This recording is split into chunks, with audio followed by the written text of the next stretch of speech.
Help me hit 1,000 subscribers, support the video with a like and share your thoughts in the comments.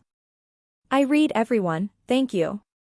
I used to believe that love, once built over years, became something unbreakable. Something that could survive misunderstandings, storms, even silence.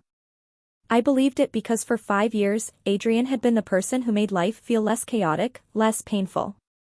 He was the constant in a world full of passing shadows.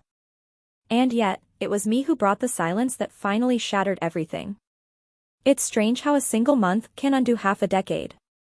When I disappeared, I thought I was protecting both of us. That's what I told myself, at least. The truth was far more tangled, made of fear, confusion, and wounds I never had the courage to let heal in the light. The day everything began unraveling was a cold morning in early November. I sat on the edge of my bed, staring at a message from my doctor, a message that pressed the air out of my lungs. I didn't tell Adrian. I didn't know how. I felt ashamed of the weakness inside me, terrified of how he would look at me, not with disgust, but with that unbearable concern he always had when someone he loved was hurting. I wasn't ready for anyone to care about me that much. So instead of reaching out, I pulled away. First subtly, fewer calls, slow replies. Then suddenly radio silence. A wall built overnight. Adrian tried. God, he tried. He called, he texted, he even came to my apartment twice. But I didn't answer. I hid behind drawn curtains like a coward, listening to the sound of his knuckles against my door, steady and soft, as if he feared the knocking itself might break me. The guilt made it worse. Guilt always does. Weeks passed. My world shrank into quiet rooms and sleepless nights, the weight of the truth grew heavier with every sunrise. I rehearsed the moment I would tell him. I told myself it wasn't too late, that love this old could not be erased in a few weeks of silence. But love is fragile when left unanswered. When I finally reached out, after my month of vanishing, after the fear had settled enough for me to breathe, I expected anger. I expected confusion. What I didn't expect was emptiness. He answered my call with a voice that didn't sound like Adrian at all. Why now, he asked, not harshly, but in a quiet, hollow tone. Why talk to me now, after all this time? I'm sorry, I whispered. I never meant. You meant it, he said softly. Maybe not what it looked like, but you meant to disappear. You chose silence. I felt the words slice something inside me. I was afraid. I know, he replied. But you didn't leave me any room to stand beside you. You shut the door before I even knew you needed help. There was nothing to say to that. He was right. We finally met in person 3 days later. And that's when I realized the damage was deeper than I imagined. He stood across from me at the pier near the river, a place we used to walk during summers. The wind brushed his hair back, and he looked older somehow, not in years but in spirit, like the month without me had carved something out of him. I wanted to explain, I said. And I'll listen, he replied. But it won't change what I've decided. My heart stumbled. Decided? He nodded. There's no return, Elise. Not after this. The words didn't explode. They didn't break me apart instantly. Instead, they settled inside me with a cold, slow ache. A quiet earthquake. 5 years, I whispered. Doesn't that count for anything? It counts for everything, he said, and I saw his eyes shine, the way they always did when he was hurting but didn't want to show it. That's why this hurts the way it does. If it had been anyone else, I would have walked away at the first sign of disrespect. But it was you. And I waited. And waited. And waited. He took a step back, not physically, but emotionally. I felt it. You disappeared without a word, he continued. Do you know what that does to a person who loves you? It rewrites everything. It makes every memory feel like a lie. It wasn't, I said quickly. It was never. But that's how it feels, he said gently. The gentleness hurt more than anger ever could. I'm not punishing you, he added. I'm protecting myself. I can't be with someone who can erase me so easily. His words hung in the cold air, shaping the truth I didn't want to face. There are wounds that apologies cannot stitch. And silence, the kind I chose, creates a distance that love sometimes cannot cross again. For a moment, neither of us spoke. The river behind us moved with a slow, winter heaviness, reflecting the muted sky above. I tried to breathe steadily, but my chest felt full of splinters. I knew Adrian wasn't trying to wound me. That wasn't who he was.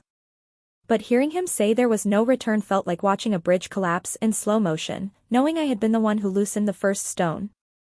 Adrian, I didn't ghost you because I stopped loving you, I said, my voice trembling more than I wanted. I ghosted you because I was scared of losing everything. I know it makes no sense, but when I heard the doctor's words, when he told me what could happen, I panicked. I thought I was protecting you from me. He lowered his eyes, but his expression didn't soften. You were hurting, he said quietly. And instead of letting me be there for you, you locked yourself in your own suffering. You made the decision for both of us. I know, I whispered. And I regret it every single day. He turned toward the water, hands tucked into his coat pockets. I watched his shoulders rise and fall with a long breath, the way he used to breathe when he was trying not to cry. That familiar ache pulled at my heart, the one I had known for years. Even now, even after everything, some part of me wanted to reach out, to hold him, to apologize in ways that words couldn't. But he didn't move closer. He kept that careful distance. I waited for you, he said after a while. Not for a day. Not for a week. I waited for a month hoping there was some explanation that would make sense. And then one morning, I woke up and realized. I had no idea who you had become. Or maybe I never knew you at all. That's not true, I said, feeling my throat tighten. You knew me better than anyone. Then why didn't you trust me, he asked, finally looking at me again. Why was your first instinct to run? The question felt like it split something open inside me. I swallowed hard, but the answer was already forming, soft and painful. Because loving you made me feel exposed, I admitted. Like if anything went wrong with me, you'd break with me.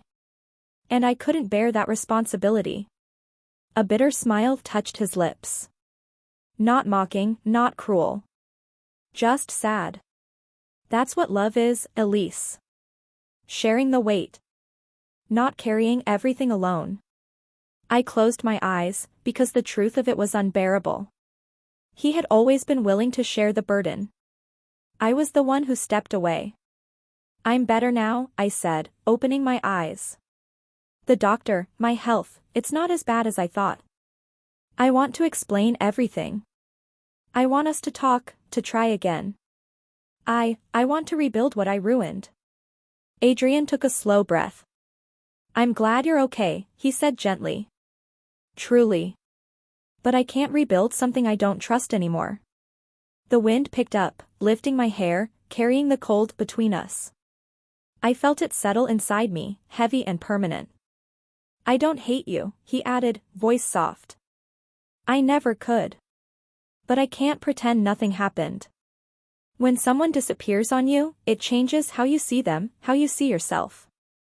I can't go back to what we were. I don't think we could ever be that again.